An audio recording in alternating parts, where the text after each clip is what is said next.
Javljamo vam se iz Zagreba. Ovdje je danas najtužniji dan. Zagreb ispraća Tita, svoga Tita.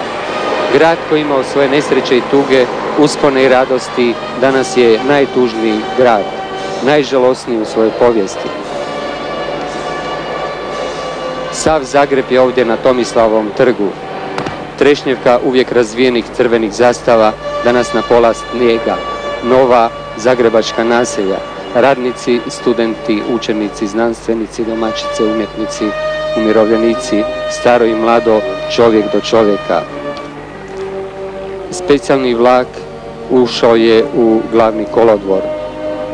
Na peronu članovi obitelji druga Tita, najviši funkcioneri Federacije, Republike i grada Zagreba. Na Tomislavovom trgu predstavnici svih društveno-političkih organizacija, Saveza komunista, Socijalističkog saveza, Saveza sindikata, Saveza boraca, Saveza socijalističke omladine, predstavnici Jugoslavenske narodne armije.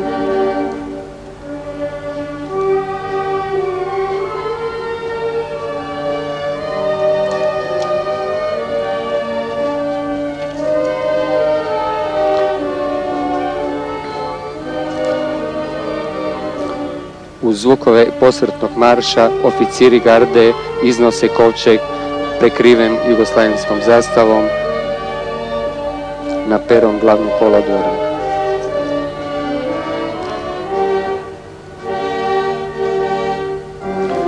Čitava Jugoslavija plače za svojim sinom.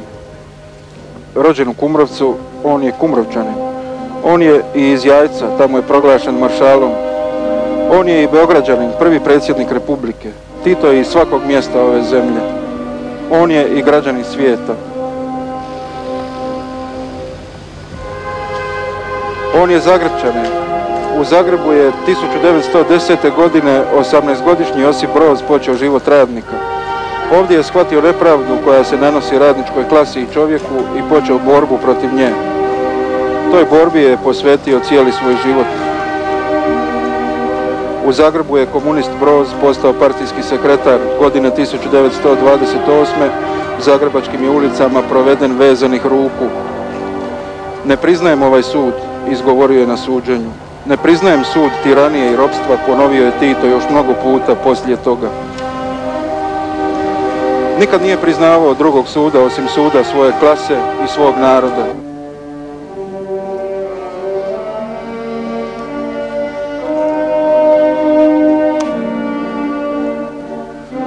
U Titovom imenu sadržana je naša prošlost, naša sadašnjost i naša budućnost, naše socijalističko samoupravljanje, nerazrušivo bratstvo i jedinstvo naših naroda i narodnosti.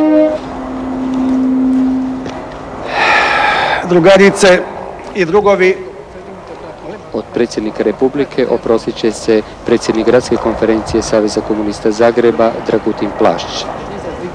radnički revolucionarni Zagreb oprašta se s velikim bolom i tugom, ali ponosno i gordo od našeg najdražeg i najvoljenijeg druga, od druga Tita. Prestalo je kucati plemenito srce Josipa Broza Tita, veliko srce čijom su snagom kucala naša srca. Neizmjerno bolni trenutak za sve nas, Titov odlazak, primamo dostojanstveno i svjesno.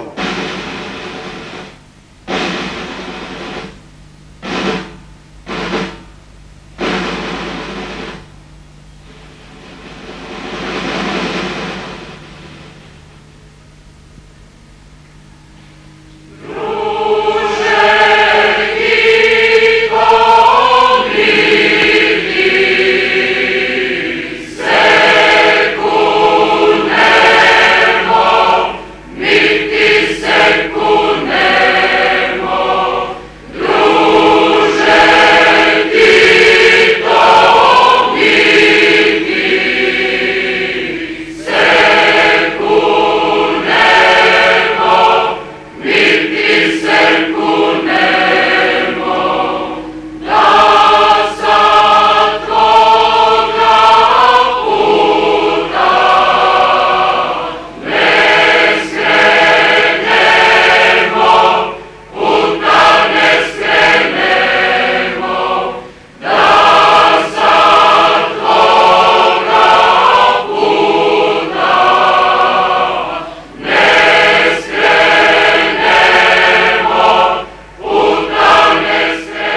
Vidjeli ste jedan detalj. Reporter kaže kad iz vlaka izvlače kovčeg sa posmrtnim ostacima Josipa Broza je prekriven zastavom. Nije bio prekriven zastavom. A kad stiže uskoro u Beograd taj vlak iz Zagreba, zastavom je prekriven sanduk, ali neka viša sila zastavu jugoslovensku obali. Ta dva znaka smo u montaži zapazili, a skrećemo vam pažnju. Ajmo sad sa finalom.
Vlak odlazi, bol ostaje u srcima.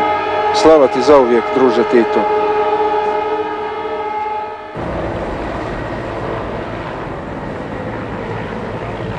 Još od ranih popodnevnih časova kolone Beograđana slivale su se prema velikom trgu Bratstva i jedinstva ispred glavne železničke stanice, gde se očekuje dolazak specijalnog voza iz Ljubljane i Zagreba sa telom preminulog predsjednika Tita.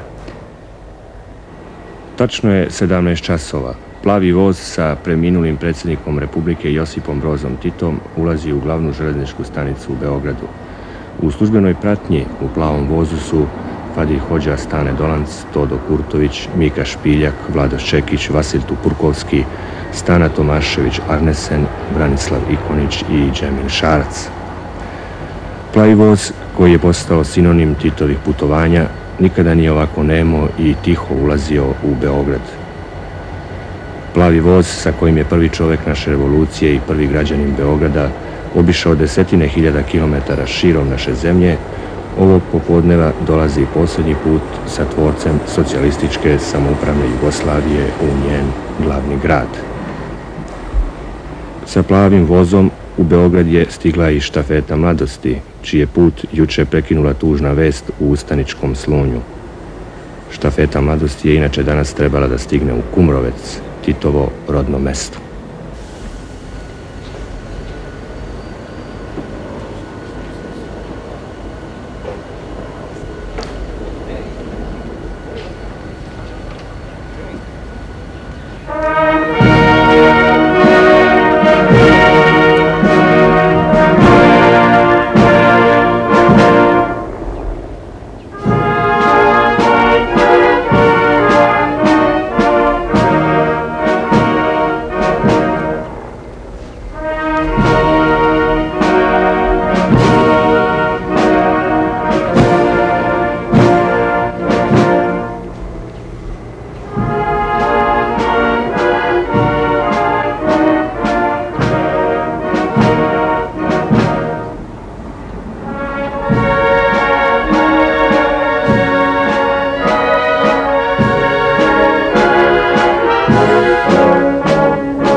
Oficiri garde iznose kovčeg sa telom preminulog predsjednika Socijalističke Federativne Republike Jugoslavije Josipom Brozom Titom.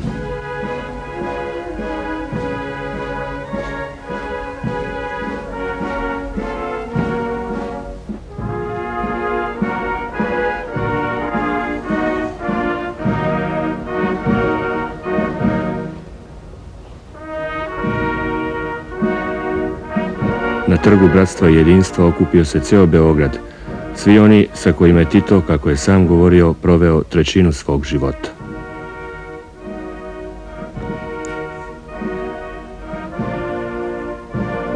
Naporni poslovi državnika, velikog borca za mir i miroljubivu saradnju među narodima, nikada nisu bili prepreka drugu Titu da odvoji malo vremena Beogradu i Beograđanima. Nebrojeno puta smo ovdje pozdravljali našeg voljenog druga Tita, izražavajući mu naše divljenje, podršku, poštovanje i ljubav. Danas Beograd prvi put dočekuje Tita u tišini. Beograđani tuguju za čovjekom koji je svojim životom i delom ispisao najsvetlije stranice naše istorije. Zajedno sa svim našim narodima i narodnostima, Beograđani su s neviđenom pažnjom i tugom pratili posljednju bitku druga Tita. Bila je to bitka za život, prva i jedina u kojoj nismo mogli da mu pomognemo, uprkos svoj podršci i ogromnoj ljubavi. Naše posljednje poruke voljenom Titu bile su snažan izraz rešenosti da nastavimo njegovo grandiozno revolucionarno delo. Neopozivo i jedinstveno smo izrazili odlučnost da nastavimo putem koji nas je tako uspešno, mudro, odlučno i smelo vodio. To je naš jedini mogući odgovor pred neumoljivom konačnošću ljudskog življenja. Tito ideali i revolucionarno delo nastavit će da traju u mislima i opredeljenjima svih radnih ljudi, naroda i narodnosti Jugoslavije. To je delo najimpresivnija stranica naše istorije, naša sadašnjost i zaloga naše budućnosti. Ostajući verni Titu i njegovom delu, mi ostajemo najviše verni sebi, slobodni, nezavisni i dostojanstveni. Retki su primjeri u istoriji da su život i delo jednog čovjeka tako nerazdvojivo i suštinski povezani sa sudbinom i procvatom zemlje i njenih naroda. Čitav život Josipa Broza Tita je borba za socijalističku Jugoslaviju, za razvoj takvog društva i takvih društvenih odnosa kojima se danas ponosimo i koji su stekli ugled, poštovanje i uvažavanje u čitavom svetu. Nastavljajući Titovo delo, zajedno sa svim našim narodima i narodnostima, komunisti, radnička klasa, borci, omladina i građani Beograda čuvat će uvek živu uspomenu na druga Tita. Zato i danas, ponosno, uzdignuta čela, kako smo to uvek činili, glasno kažemo, mi smo Titovi i Tito će uvek biti sa nama. Neka je večna slava i hvala vođi naše revolucije, tvorcu socijalističke Jugoslavije, našem voljenom drugu Josipu Brozu Titu. O liku i revolucionarnom delu Josipa Broza Tita govorio je Dušan Saša Gligorijević, predsjednik Gradske konferencije Saveza komunista Beograda.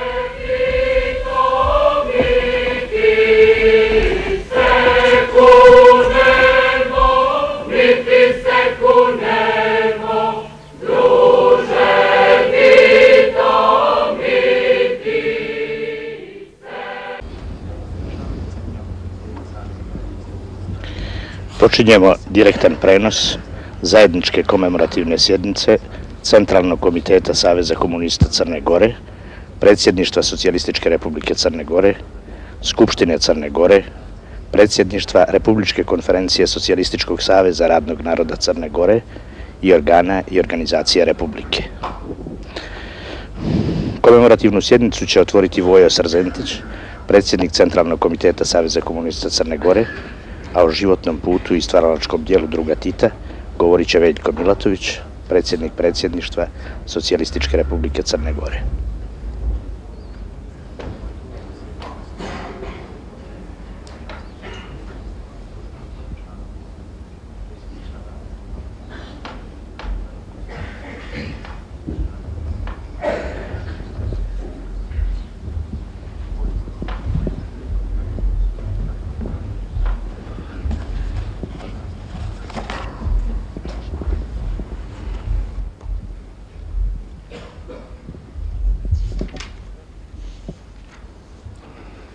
Drugarice i drugovi, otvaram zajedničku komemorativnu sjednicu Centralnog komiteta Saveza komunista Crne Gore, Skupštine Socijalističke Republike Crne Gore, predsjedništva Socijalističke Republike Crne Gore, predsjedništva Republičke konferencije Socijalističkog saveza radnog naroda Crne Gore i drugih organa i organizacija Socijalističke Republike Crne Gore povodom smrti druga Josipa Broza Tita, predsjednika Socijalističke Federativne Republike Jugoslavije, predsjednika Saveza komunista Jugoslavije, maršala Jugoslavije i vrhovnog komandanta Oružanih snaga Jugoslavije.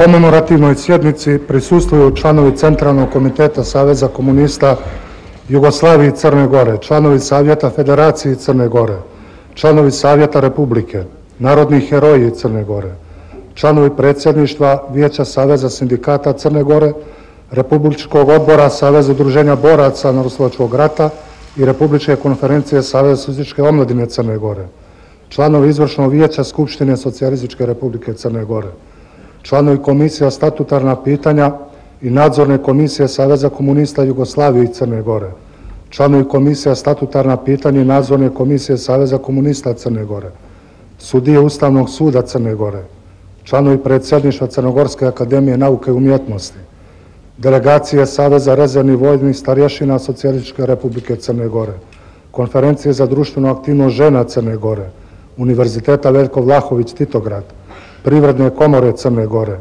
Glavnog štaba teritorijalne odbrane Socijalističke Republike Crne Gore, vojnog područja, vojno-pomorskog sektora, protivvazdušne odbrane, pravosudnih organa Crne Gore, predstavnici vjerskih zajednica u Socijalističkoj Republici Crnoj Gori, delegacija grada Titograda, Pobjede i radiotelevizije Titograd. Drugarice i drugovi, Socijalistička Federativna Republika Jugoslavija, svi naši narodi i narodnosti, komunisti, radnička klasa i građani Jugoslavije, svi mi zajedno, svaki od nas ponaosob, ostali smo bez druga Tita, našeg najmilijeg druga i rukovodioca, strategije velikana naše revolucije i vođe naših naroda i narodnosti, gorostasnog revolucionara. Zbog toga, kada ovih dana svakog radnog čovjeka i građana Crne Gore, kao i čitave Jugoslavije, obuzimaju neizmjerna tuga, bol i žalost za drugom Titom, istovremeno su ponosni na njegovo grandiozno dijelo, na sve što je činio i učinio za dobro naših ljudi, za njegovu jasnu i sigurnu budućnost. Molim vas da minutom ćutanja odamo poštu drugu Josipu Brozu Titu.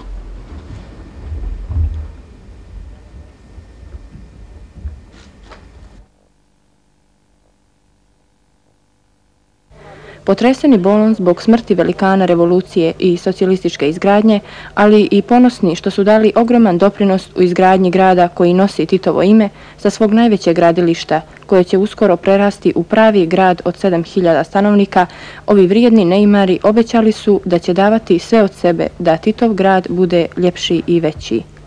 Nije lako izabrati riječi kojima bi se vjerno prenijela i izrazila tuga radnih ljudi titogradskih kolektiva. Tekstilci, radnici Titeksa neprestano, dostojanstveno se smjenjuju na straži.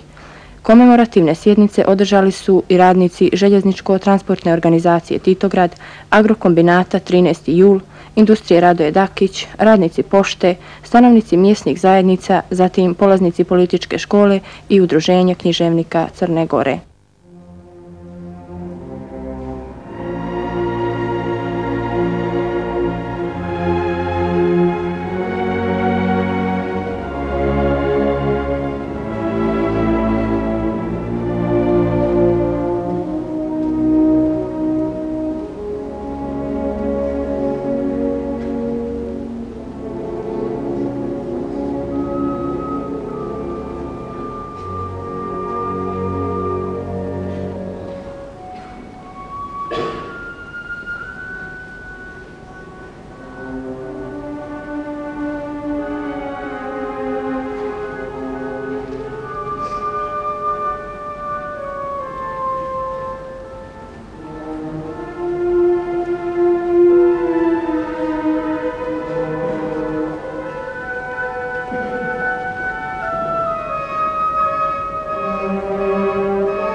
U ovom teškom trenutku stojimo pognuti glava u znak dubokog poštovanja. Stojimo čvrsto zbijeni pred odgovornošću koju samo ujedinjeni možemo ispuniti. Naslednici Titovog dela bit će ne samo savremenici, već i generacije koje će nastupati nadahnute Titovim primjerom i borbom. Pred nama je ogromna moralna obaveza da nastavimo to veliko delo i da potvrđujemo naše reči novim rezultatima. Velika hvala i slava našem drugu Titu.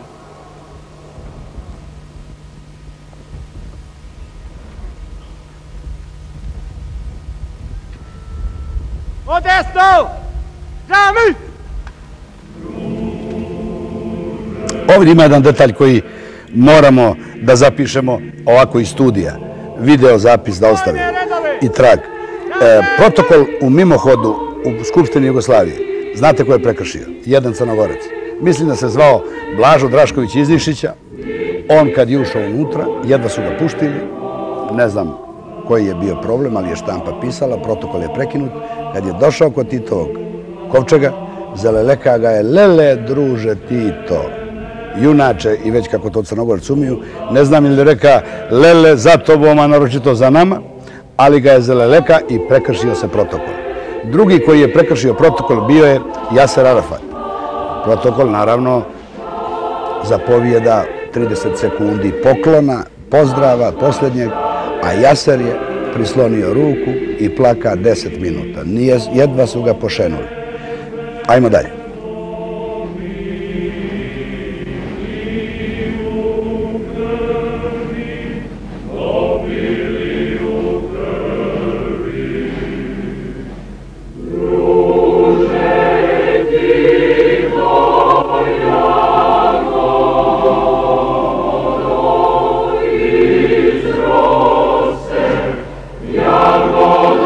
Izrose,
druže Tito, neka ti je za sve to skupa vječna slava i zahvalnost.